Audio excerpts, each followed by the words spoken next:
keynote session of ACMCV. So for those of you that it's the first time that participate in this event, due to the circumstances, this is the first time that it must be online.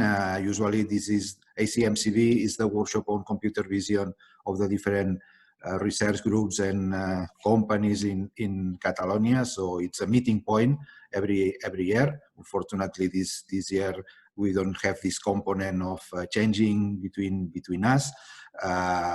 It's a pity because the computer vision Catalan ecosystem is rich with more than 1,000 people, 100 companies, more than 20 research groups at universities and research centers. But anyway, let's try to do as much as possible through this platform. So let me welcome our speaker. It's my pleasure to introduce Dr. Jordi Pont-Tuset, coming from Google Research. I would say that Jordi is one of the Catalan ambassadors of computer vision abroad. He did his PhD in Barcelona at UPC, but after that he traveled a lot in doing research in many top labs, public and private, even companies working on computer vision until now that he's in Google. He will give us a nice talk on the combination on vision and language. That is, I think, one of the hottest topics today in our field. So I will not spend more time. Jordi, thank you very much for accepting our invitation, and the floor is yours, or the screen is yours.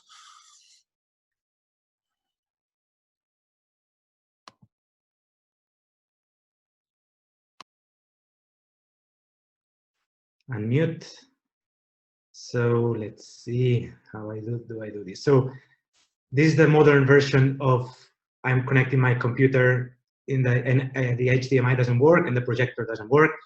So let's see if we make this work. I guess now I have to share my screen.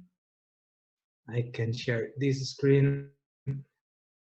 And now you should see a presentation. And I guess I don't have any way of, I don't know, can someone say something somewhere that? Yes, that's fine, we can see it. Okay, I hear you. Okay, perfect. There's someone, there's someone behind the screen. Okay, so thank you very much, Josep, for this introduction. Thank you very much for inviting me. This is just such a pleasure to be said that I am an ambassador of Catalonia around in research. That's really an immense pleasure for me, and I would really love to be here and speak to all of you and see all your faces. But well, we'll have to do it like this year. Thank you very much again, and I hope you enjoy my talk. So let's start. First of all, a bit about me. Jeff has already introduced me a bit, but I think maybe seeing a bit my route can help potential students right now, like you are, like most of people here that are finishing their master and they're thinking, oh, what can I do in the future? Maybe what I've done can help someone. And all my channels here, like email, Twitter, everything is open for anyone that wants to chat with me and ask anything about my research or how I went from Catalonia to the world. So as I said, I started at the Universitat Politècnica Catalunya. I would say I'm born and raised in UPC. I did my undergrad, I did my master, and I did my PhD there. I did it with Ferran Marquès.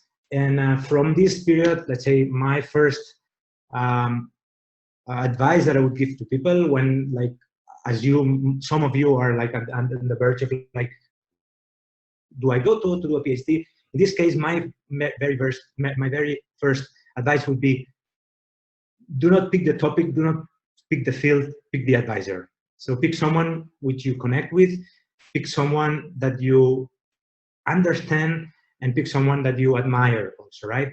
For me, I've said it a lot, but for me, that Ferran was all these things and more, and now he's a friend, and I couldn't have done a PhD in some other circumstances, I would say. Then I was lucky enough that for the topics that we were working at that time, segmentation, we aligned well with Professor Jitendra Malik in Berkeley and Pablo Arbeláez, and then I was lucky enough to be able to go there. And my advice from this period of my life, it was, well, I went there, I went with Pablo Arbeláez, and the first thing, I met with him and said, well, we're gonna work with object proposals, right? And at that time, like now it's kind of old story, yeah, object proposals. At that time, my reaction was like, why would we want to do like a sampling of the objects in the scene if we can do the full segmentation as we were doing always? Like, what's this guy saying? I mean, they are crazy. But yeah, I guess every novel idea needs a bit of faith. And so if someone that you admire, that you look up to, tells you some vision, follow it, trust it, and then, well, I mean, in the end, it ended up, for my case, it ended up being MCG, which is was very famous. So yeah, take a leap of faith in someone you trust, someone you believe, because the brilliant ideas, I would say, are difficult to get. So that would be my advice in this part. After finishing the PhD, I was a bit in dictionary research already in Zurich, in which I tested a bit the research within industry, all the patents, all the different style. And then I moved to ETH with Luc van Gogh, in which I had 3 fantastic years, in which I got to advise incredible students like Eris Maninis or Sergi Caellas, who's also Catalan. And that was a wonderful time. And then like around also 3 years ago, I joined Google Research with Professor Vito Ferrari, and continuing doing research in a more like industry lab, but also very similar to academia. Since I don't see any faces, I don't have any feedback, please, I don't know how this works, but if someone can interrupt me and want to ask something, please do so that at least I don't feel completely alone in my room. So let's start the technical part of it. It's mainly, my talk will be about connecting vision and language, which, so there are 2 fields, right? Vision is understanding images by computers, and language is this abstraction of the real world that makes humans what we are, and that allows us in a very compact way of transmitting ideas and sending ideas around. So the first question we can ask is like, well, why would vision need language, right? I see something popping up here in the chat. You are doing great. Okay, thanks. And now something is popping up here. Why is it popping up? Okay, good. Sorry. So why does vision need language, right? So let's take an image. We have a dog, right? And imagine we don't have language. Well, like imagine at times we would say, well, this is a dog. It's a label. Okay, there's a bit of language here in me saying dog, but it's a label. Let's say it's label 122, which is dog, right? Well, this clearly has limitations, right? Like all the dogs in the world now come and say, hey, like not all dogs are equal, right? We have many breeds of dogs. We should be much more specific. We have a lot of different types of dogs. And okay, imagine that people were very clever and say, yeah, that's true. We would put 120 different breeds of dogs. That's not exhaustive, but okay, it's already, we get to know a lot of the fine-grained details of the dogs. But then coronavirus came, and then like all the dogs had to work from home, and then we start seeing this type of images, right? And then, well, I mean, yeah, we can keep getting bigger and bigger vocabularies, but without language, how do you express all the subtleties in this image? Let's say, oh, it's a dog, like with an intense look around, like on above the glasses, just studying something, and yeah, and working from home, taking a selfie. That's clearly something that we need more power than an extensive vocabulary. That's why we need natural vocabulary, not natural language, or another way of saying it, like open vocabulary, right? We need all the richness that language gives us to be able to describe and to learn from the images we see in our world. So it's clear that vision is language. Now let's see the other way around. Why does language need vision, right? So let's imagine here in the background, lorem ipsum world. Let's say in a world where there's no vision, it's just language. It's just words. All the words in the world. You have all Wikipedia, everything you want. So you can get a lot of knowledge, but there's something missing, and something that we call grounding.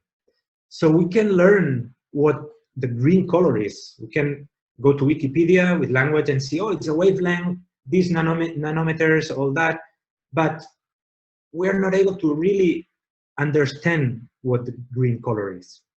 And that's what grounding means, is getting words, getting expressions, getting nouns, and attach them and ground them into an image and say, these pixels here are this word in particular. So I think we need both of the worlds, and that's why, as Josep said, a very hot topic is connecting vision and language.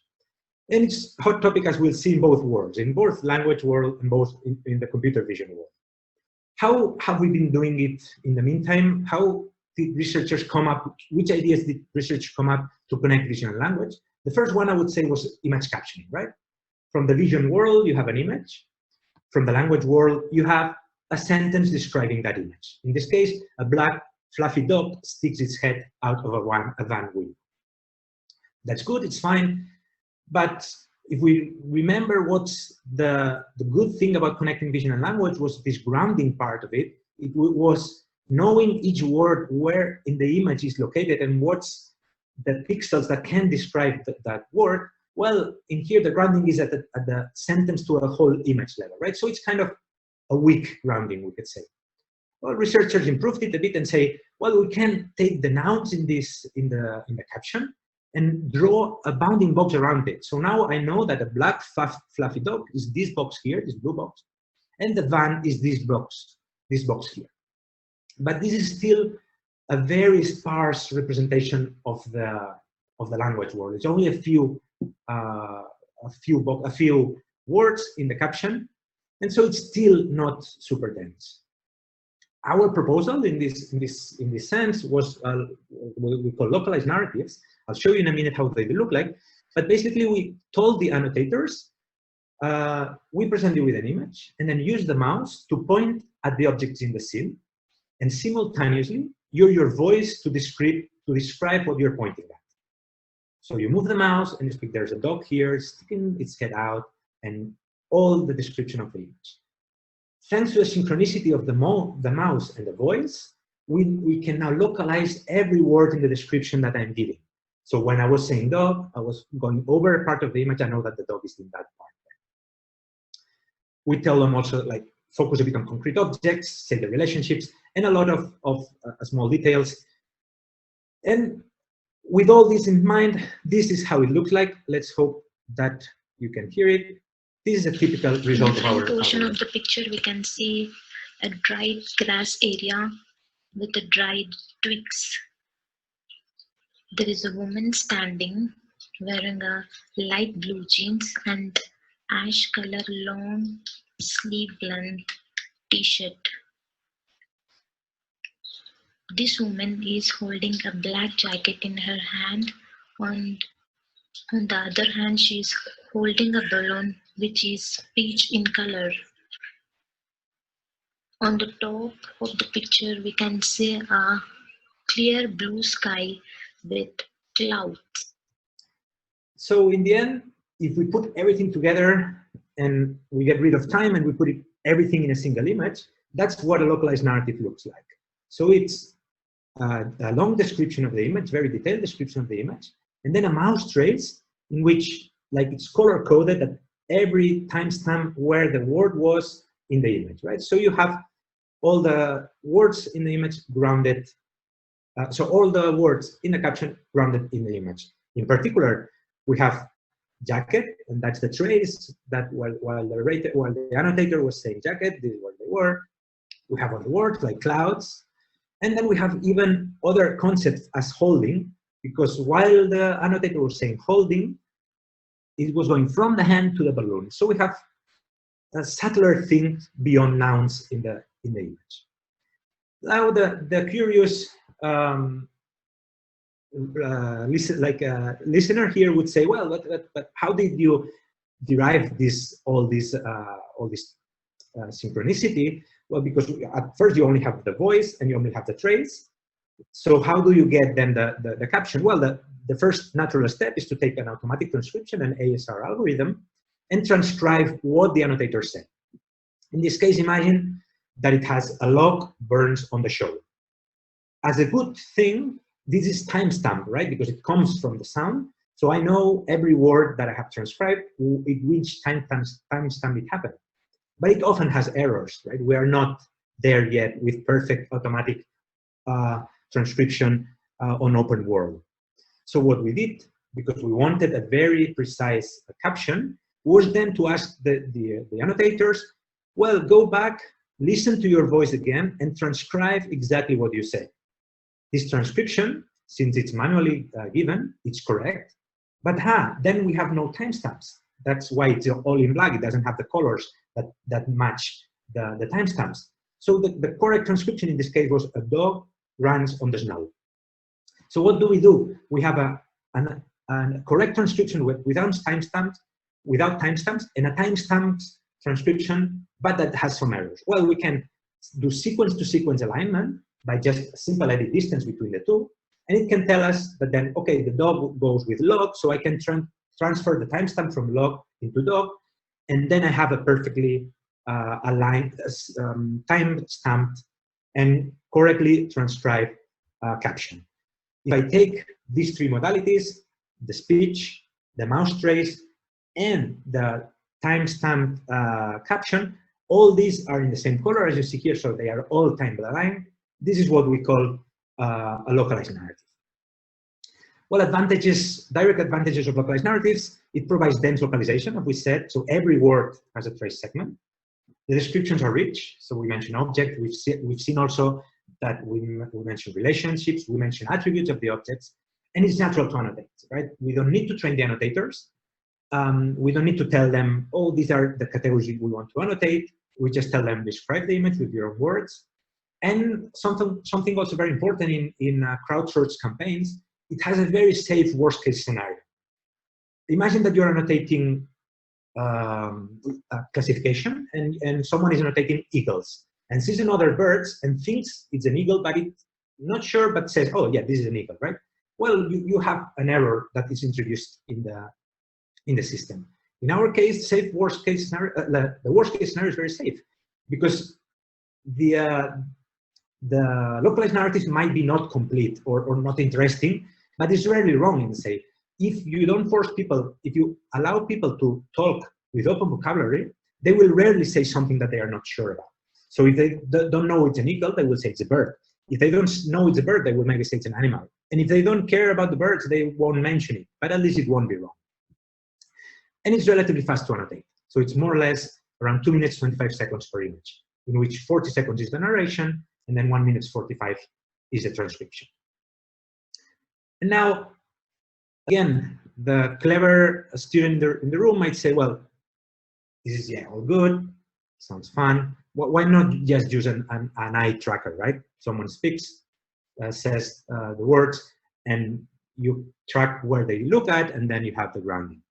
Well, people have tried that, and there are two reasons why we believe localized narrative is better than using an eye tracker. And first one is deployment cost. So localized narrative just uses readily available hardware, just a microphone, a mouse, and a keyboard, which means that we can scale up easily to hundreds, thousands of people in the crowd. But maybe more deeper reason would be that the type of annotation that we get is really different, right? So mouse is much better suited for really fine-grained rounding. How do you, with your vision, like with your eyes, how do you say, oh, I want to go around this string here from the hand holding the balloon? Well, it's very difficult, right? And Oh, try reloading. Show anyway. Okay, there should be an image here. It's not. But so in SNAC, in this spoken narratives and case dataset, they did similar to our work, but with an eye tracker. And you can see that then the type of grounding that you get is really sparse and really like a smooth out version of the grounding. That's why we believe localized narratives is useful. Because if you think of how kids learn, how we show them, how we learn them, how we teach them language, well, this image could come in mind. Our parents come here and tell us stories and say, hey, look, this person here is riding the bike and is jumping around, and you follow the action with your finger, and then you say, and it has a bicycle here, and you follow the wheels. So we really believe that localized narratives mimics the way we humans learn language. So if humans can do it, we believe computers will be able to do it also with our data. As said, we collected data at scale. I once heard a talk from Professor Malik that said, in current times, annotated data is the drug of researchers. I'm paraphrasing here. And so, since we like annotated data a lot, here we provided 800,000 images annotated, the whole COCO, the whole Flickr 30K, whole 8820K. We didn't dare to annotate 9 million images of open images, but we did a nice chunk of 600,000 images. So we believe there's enough data to at least start some interesting training here. A bit more of details about the type of annotations that we get compared to other grounding works that have been presented before. The bottom, we have a localized narratives. First of all, we are long, so we have 36 words per caption in min. This compared to like COCO and conceptual captions that are around 10. The only exception is Stanford visual paragraph that was explicitly made to have paragraphs, long sentences. But in this case, well, we have significantly much more images. And the most differentiating part, I would say, is the type of grounding that we get, right? In COCO captions, for instance, you have the whole caption to an image. In Visual Genome, for instance, or in Google Refer Expression, you have short phrases to a box. And then in Flickr 30K entities, that's the example that I showed before, you have all the nouns in the caption to a box.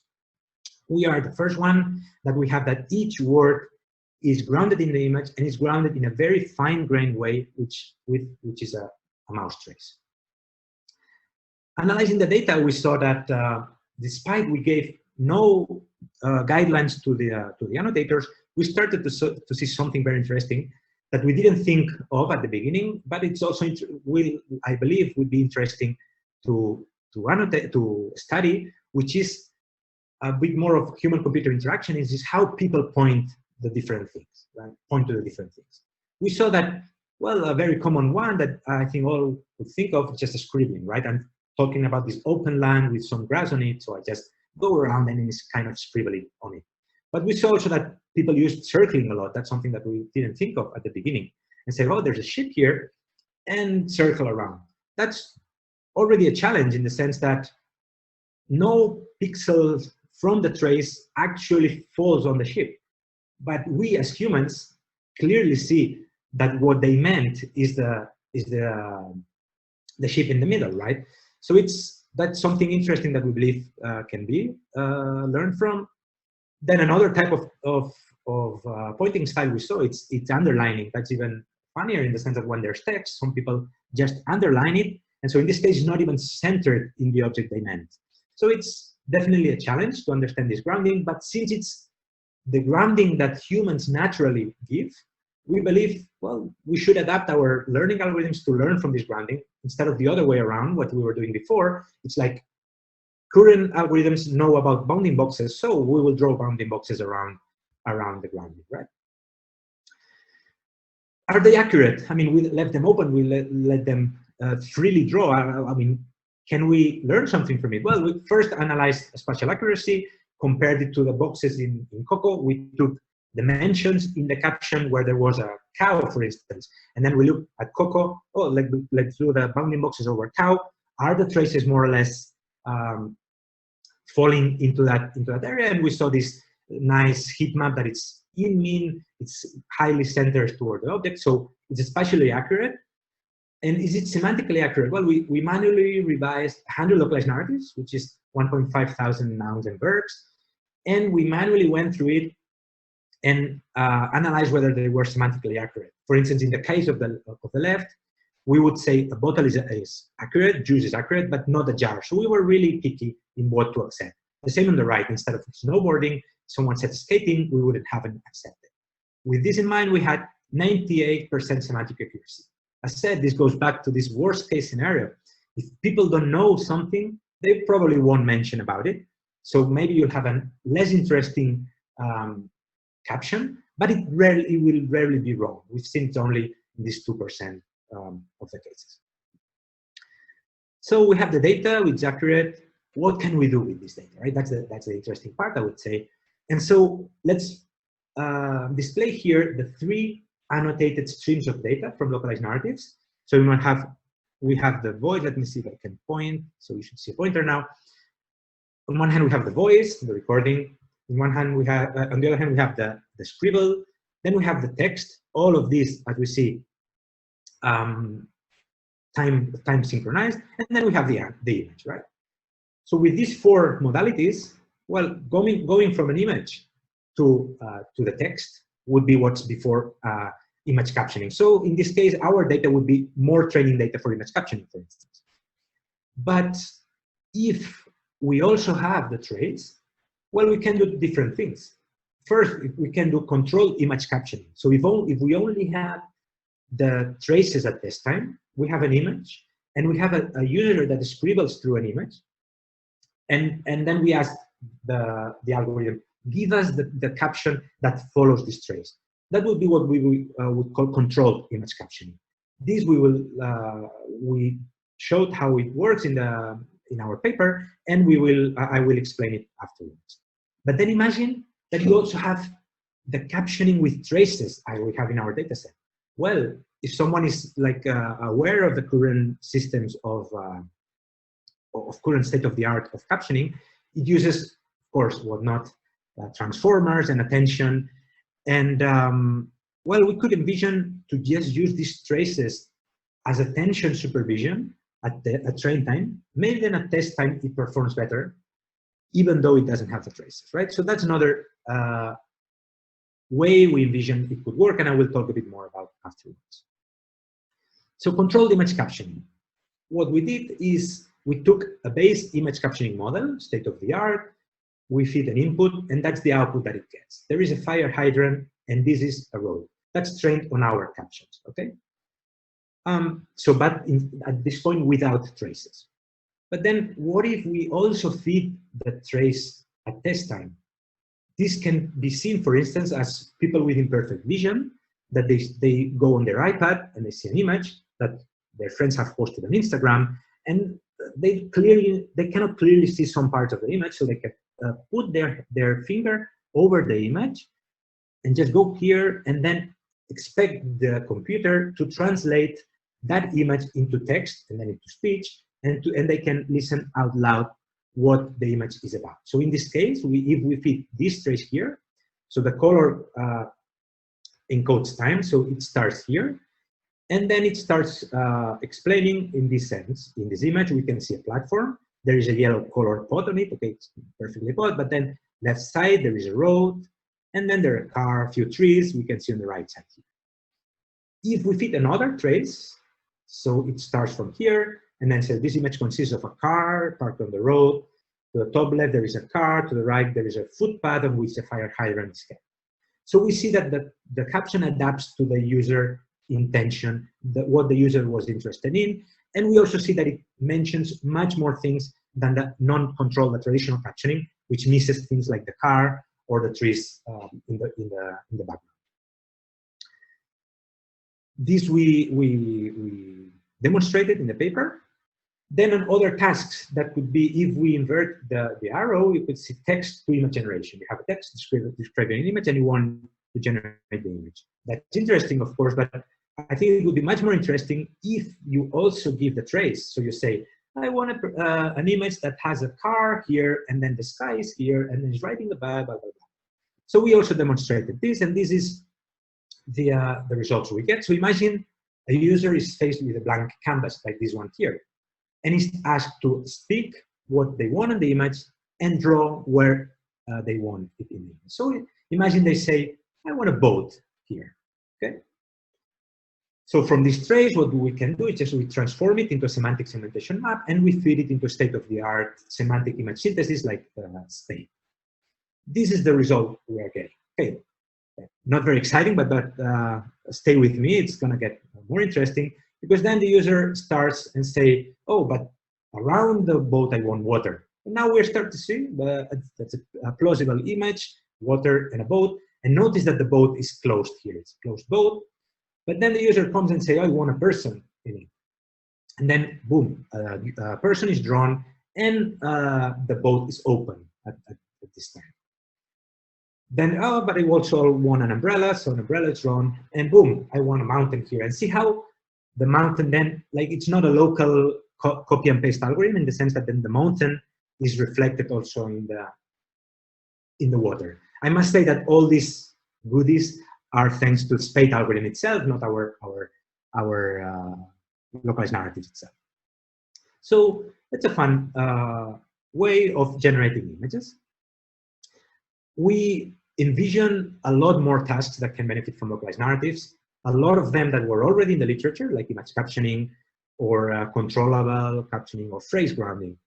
But we also envision other ones that have not been done before. Like, for instance, imagine that you have speech transcription. As we've said before, doesn't work perfectly yet. What if you had grounded the speech transcription, which is you are talking, but you also have the image around? Well, it could help knowing. Imagine that someone said it's a plant, and the ASR algorithm is doubting whether it's a plant or it's a planet. Well, if it has the image, probably it knows better what it was about.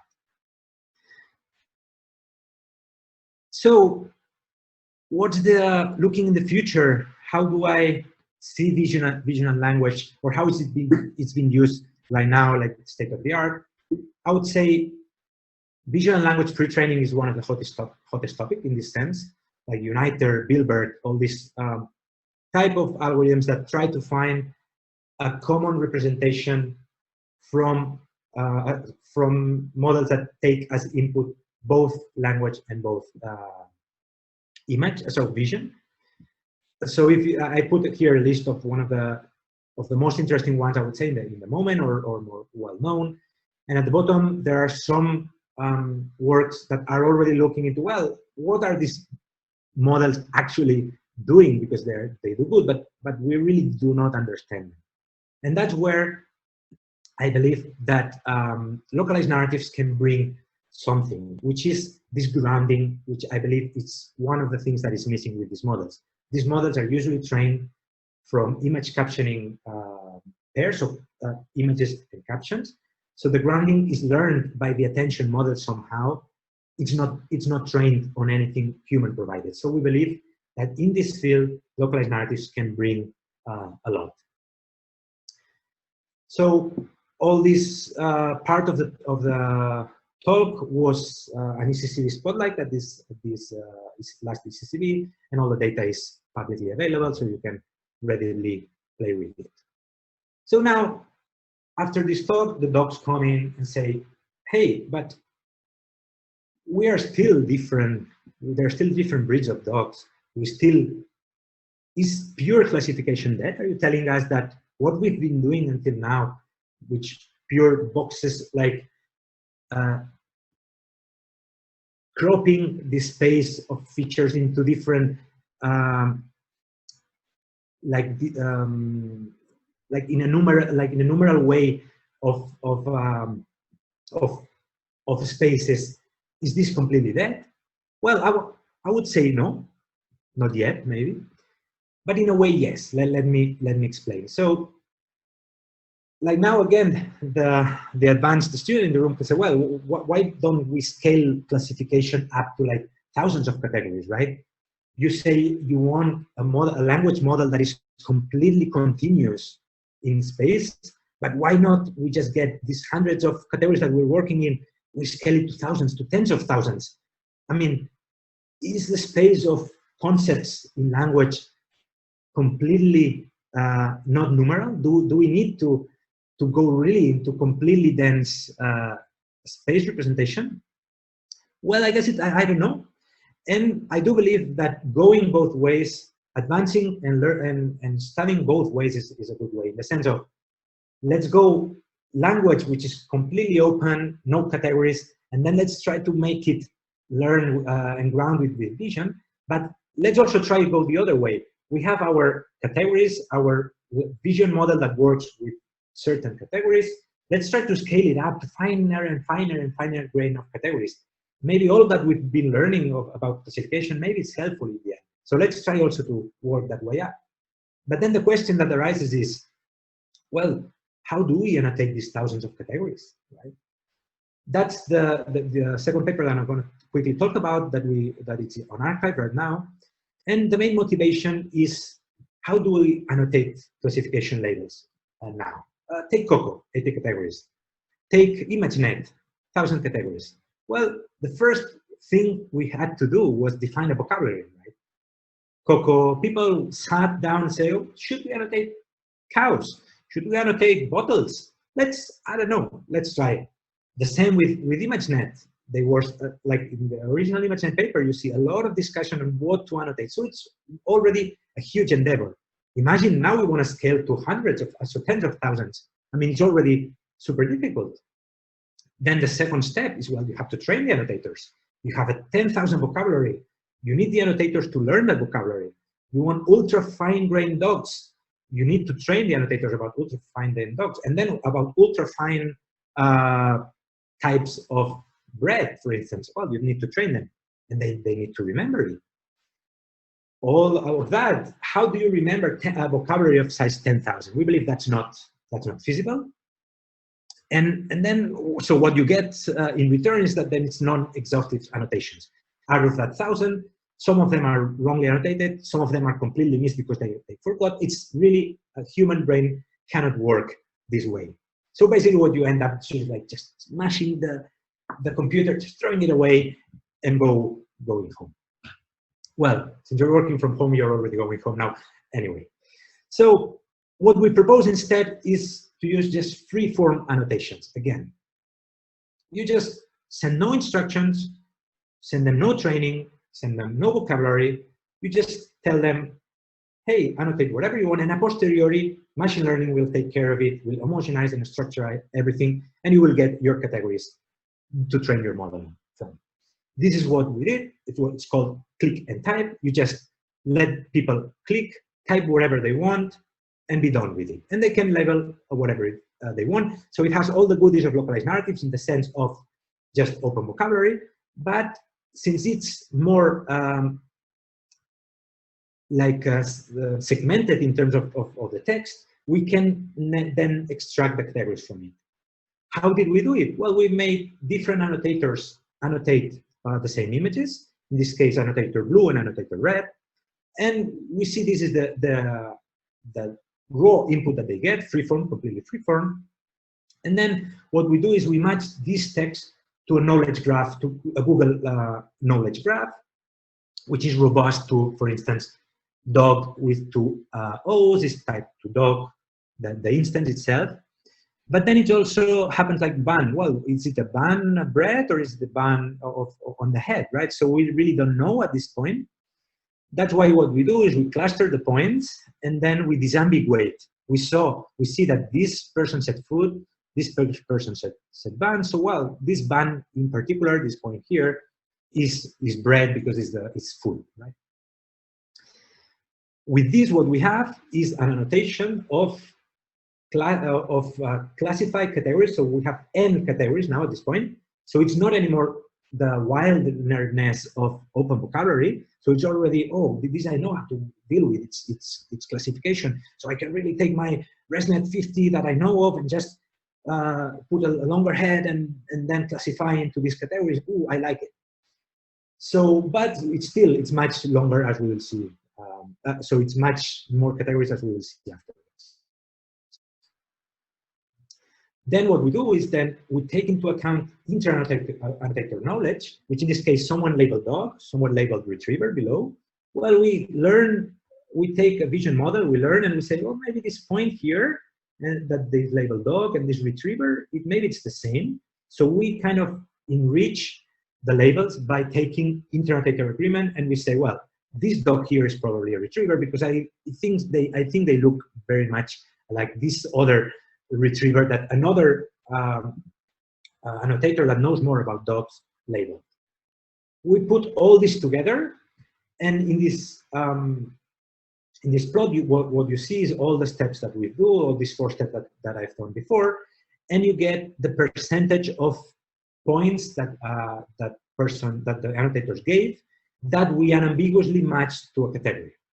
So we end up with 4,020 classes with 700,000 unambiguous labels. This tells us 2 things, and we basically label almost all the points. This tells us 2 things. It's 4,000 classes. It's a lot, but still, it comes from almost 1 million points. Well, how scaling up to a lot of labels is not as easy as one might seem, but still, it's 4,000 classes, so we believe it's interesting. We did some studies that they are semantically correct.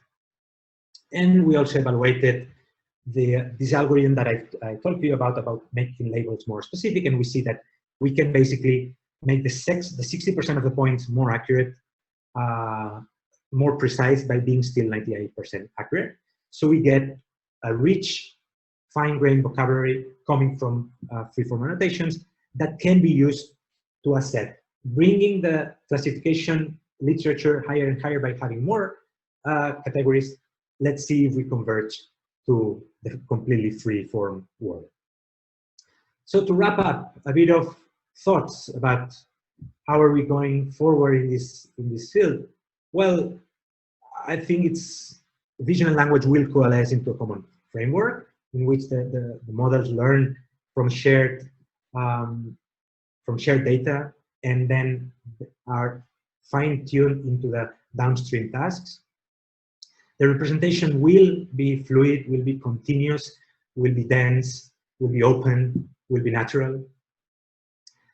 Right now, it seems that the cool kid in classes are transformer. Is attention all we need? We don't know. Probably transformers is a good place to start right now if you're starting in the field. We believe that in this field, localized narratives will be the tool that will help provide grounding to all these models, and which we believe and we hope that it will help bring that gap in terms of performance, but also in terms of explainability, in terms of how much the users can accept the results from those models. That's coming from, let's say, the top and getting the fine-grained, getting the natural vocabulary down to a manageable place. But then on the other side, we have to, I think, also work on scaling up classification, classical classification, into ultra-fine categories that will help us bridge this gap. For some specific things also that I haven't talked in this talk, but I think they're very important. Like we need to fight bias, right? With ultra-fine categories, so we cannot be training our models into categories such as wedding and train that wedding with 99% of the dresses being white and people from the US, let's say, right? This is not like this because there are a lot of places in the world where the wedding dresses are not white, they're red, and they are much colorful, and they're another completely different style of weddings, for instance, right? So we need to fight this bias, and I believe one of these ways is to finding more balanced data around the globe that will make the models more fair. And I believe one of the ways of doing this has to be an open vocabulary, be a scaling up our understanding of the world from different parts of the world. And so that's it. Thank you very much. I think it's more or less on time. I'm open to questions and to any comments. And I ask if any of the students, anyone in the audience then wants to contact with me, talk with me, as we would do in a normal conference that we meet in the coffee room, feel free to ping me. We can schedule a talk, and I'm happy to chat. Thank you very much, Jordi, for this interesting talk. Now we should hear people clapping, but I'm sure everybody is doing this at home or wherever they are. We have maybe a few minutes for questions. Let's see how to manage this. We have some questions in the chat. Maybe in the meanwhile we can go through them. Let me read the questions. Well, you can also. Yes, I see it from Pau de Jorge. So regarding the regarding the annotation of the dataset, if the annotators need to end up writing all the text in the end, would it make sense to then highlight the pieces of text and link them to parts of the image? Well, so there are two points I would say this. First one, you kind of already have it, in the sense that we, with the time alignment, the ASR, you already have where the trace was in it.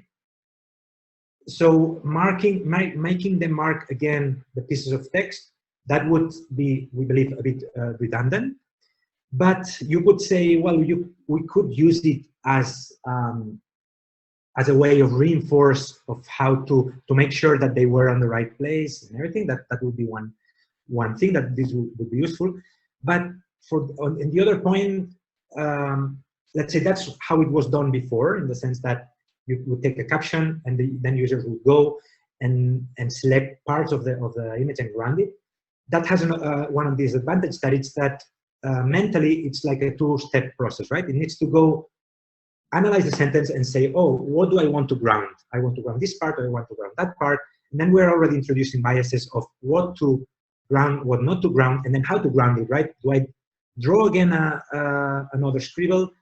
So that's why we believe that just making them transcribe, because we want a perfect caption, but then with the time alignment, we believe it's enough. Okay, we have another question in the chat as well from Miquel Barret. Yes, he's asking, in the latest work that you presented, which percentage of labels do you lose due to typos in the text? Mm-hmm.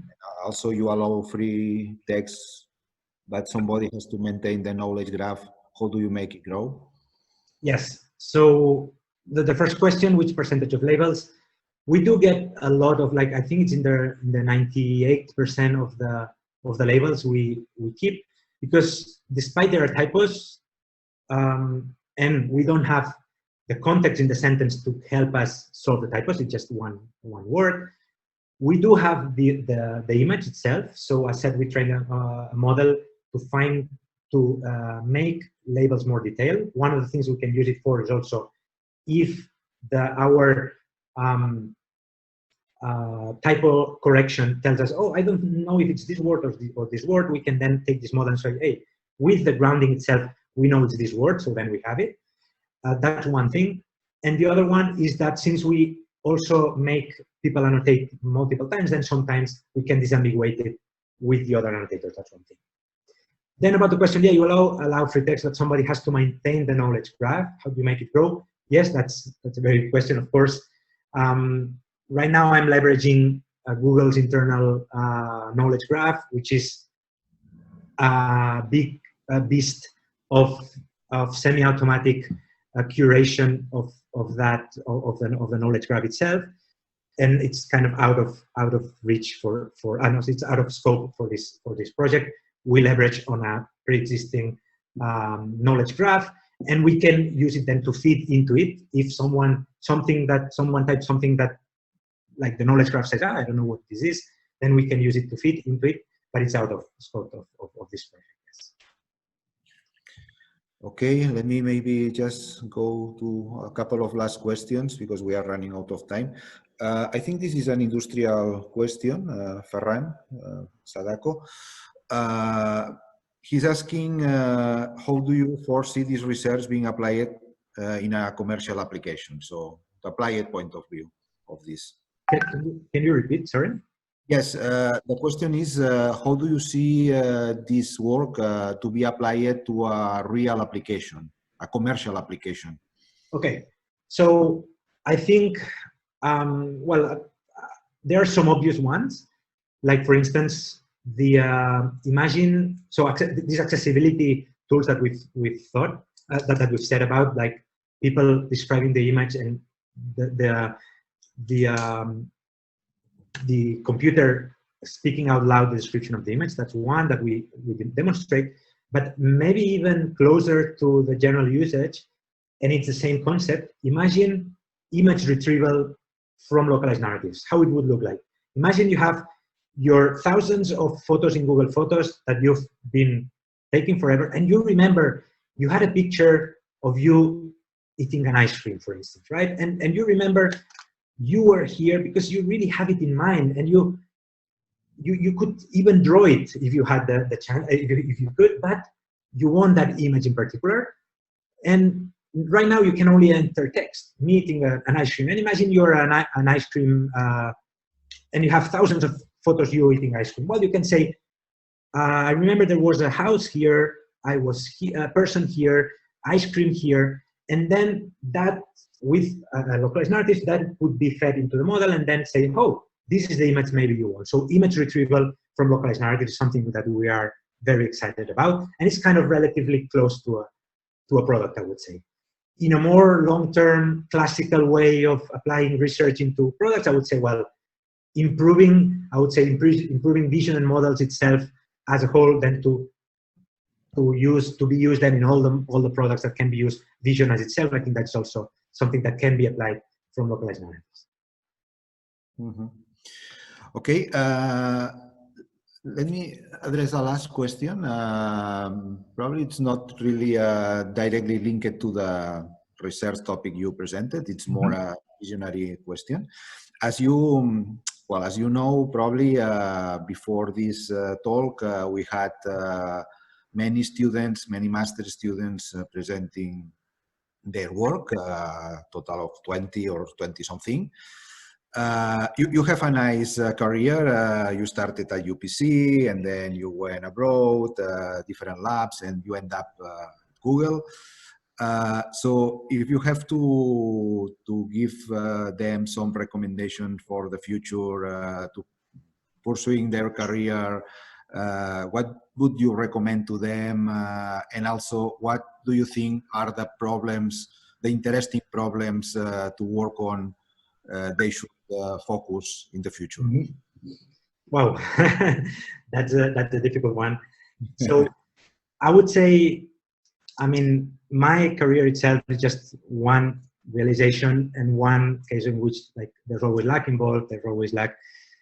What I would say, so a lot of people would say, yeah, work hard and everything. That's not what I would say. I never work. I've now in Twitter and everything, there was a lot of like discussion of whether like people, grad students should work 80 hours a week. I'm of the opinion that I never did that, and people should not do that. I think they will start losing creativity and all that, but that's maybe an opinion. So that's what not to do. I would say overwork. I would say you shouldn't. I like always to bring a plot from Bill Freeman that always shows it a lot. And it's a plot like this, that it shows your impact in your career that a work has, and impact on your career, and interestingness of the,